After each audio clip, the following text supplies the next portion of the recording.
Hello, welcome to this video and what I'm hoping to make into a series of videos, each one summarising the simple narrative of each kind of chunk of learning you're going to need to tackle your GCSE history exams. Stick around until the end of the video where I'll give you a handful of questions to test your knowledge and understanding. Fantastic, let's get into it. There are three groups of colonies then, the New England colonies, the Middle and Southern colonies, and these attract a range of settlers, from landowners to craftsmen, merchants, indentured servants, and of course the enslaved. The governance of British America sees a board of trade and a governor as the main features that you need to be aware of, and obviously a consequence of mass immigration is conflict with Native Americans.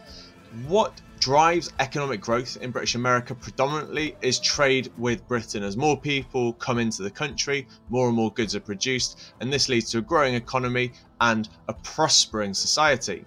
Lots and lots of goods are exported. Chief among these are tobacco, rice and indigo, whilst one thing that's coming into America that's really of note to us is the importation of tea. Remember that one, it'll come up later on. In terms of problems in British American society, a big one is piracy, especially in the early part of this course, covering 1713 to 41. The golden age of piracy covers the years from 1715 to 25, and this is where a range of pirates kind of create fear through stealing from merchants and terrorising those ships which are exporting goods like tobacco, rice and indigo that we touched on before. One of these notable pirates is Sam Bellamy. He's a pirate who captains the Wider, and in particular he threatens the Chesapeake Bay area. Another pirate who you may have even heard of before you started doing this course is Edward Teach, also known as Blackbeard. He captains the Revenge but later receives a pardon as some of the new laws that are brought in. Speaking of these laws, we've got the Piracy Act and King George's Proclamation, both of which are designed to try and stop piracy when it's at its peak. And there's another significant individual that you'll want to know about at this stage as well, and that's Governor Spotswood. Governor Spotswood's of note because he tracks down Blackbeard, ordering the attack on his hideout, later leading to Blackbeard's kind of death really during a shootout in his base. Another big problem in British America is smuggling. Smuggling's when goods are either brought in or taken out of the country without any duty, so taxes being paid on them. This is a big problem in British America. There are lots of officials who are overworked. There are high levels of smuggling which lead to lost revenues as well. Again, this is one of those aspects of the course which will become very relevant later on. People in British America do not like paying taxes.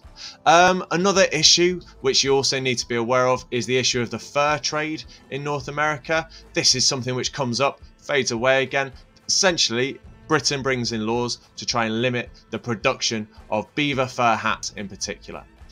Enslavement is another big feature of British American society. Enslaved people are brought across to British America as a result of a trading system known as the Atlantic Triangle. You can see there's a little diagram on your screen now. This is a system of trading goods and enslaved people across the world, and lots of people are brought into British America and forced to work. Another aspect of the trade and enslaved people is that Britain is granted a monopoly by Spain.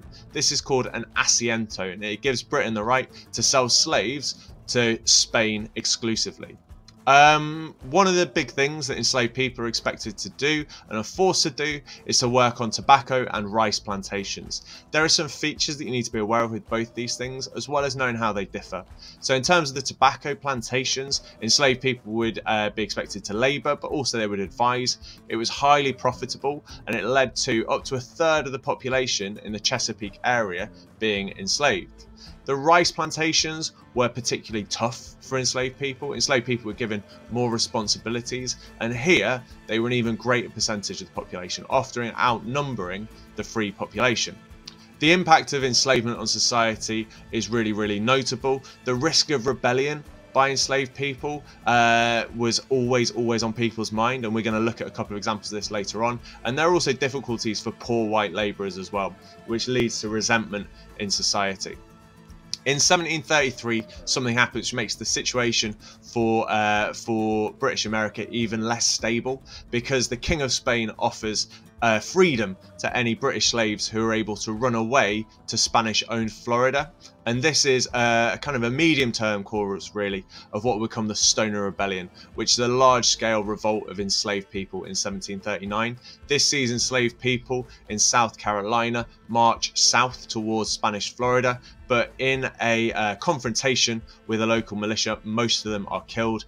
The remaining surviving slaves will kind of be hunted down over the coming years. There are a couple of consequences of this. So new laws, new legislations are brought in, but predominantly the effect of the Stoner Rebellion is fear of possible future enslaved revolt.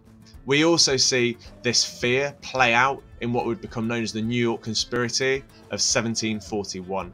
This is where there is a suspected conspiracy and false confessions of enslaved people lead to multiple executions. And breathe. That then is British America between 1713 and 41, covering themes like society, trade, piracy and enslavement. On your screen now, I've put up a few questions. These are going to be useful if you want to test yourself on the knowledge. Pause the video and you can check the answers in the content that I have just covered. Coming up now, I've also got a few extra links if you're interested in some of my other videos. You can also subscribe if you're interested in content, technique, and the like. I'm interested to hear from you if you found this useful, if you found it interesting, or if you've got any further questions, do let me know in the comments. But for now, can I say thank you so much for listening, and I hope that you have a fantastic day.